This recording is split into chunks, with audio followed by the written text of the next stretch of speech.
కదా చీటికలో ఎలా తయారు చేసాం మనం మినపప్పుని. ఇప్పుడు ఈ పప్పుని చక్కగా ఇలా పోసేసుకోవాలి. చెప్పా కదండి పోపు గింజలకని. మరి పోపు గింజలు అంటే పోపు గింజలే కలుపుకోవాలి కదా మనం.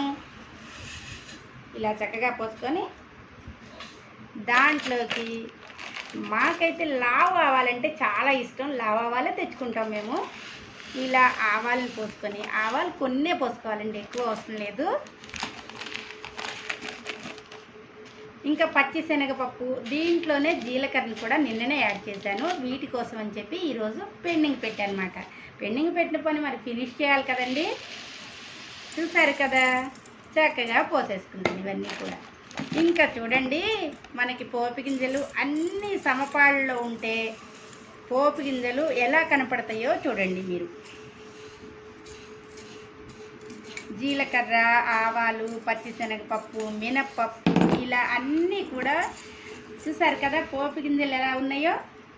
ఇలా ఉండాలి. పోపు గింజలు కలుపుకోవాలంటే మనం ఇలా అన్నీ కలిసి కలుపుకోవాలి.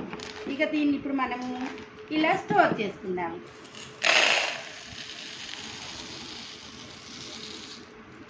చూసారు కదా ఇవి మనకి 15 నుంచి 20 డేస్ దాకా వస్తాయి. అంటే ఇన్ని మనం 20 డేస్ కూరలకే వాడమండి. మనకి మధ్యలో మనకి శనివారం అంటే మాకు ప్రసాదం ఉంటుందన్నమాట. ప్రసాదంలోకి పోపు గింజలు వేయాలి కదా. చాలా చక్కగా పోపు గింజలన్నీ వేసి మేము పోపు చేస్తూ ఉంటాము. అందుకోసం ఇన్ని కలుపుకుంటాం అనమాట. నచ్చిందా వీడియో? లైక్ చేయండి, మర్చిపోకుండా లైక్ చేయండి.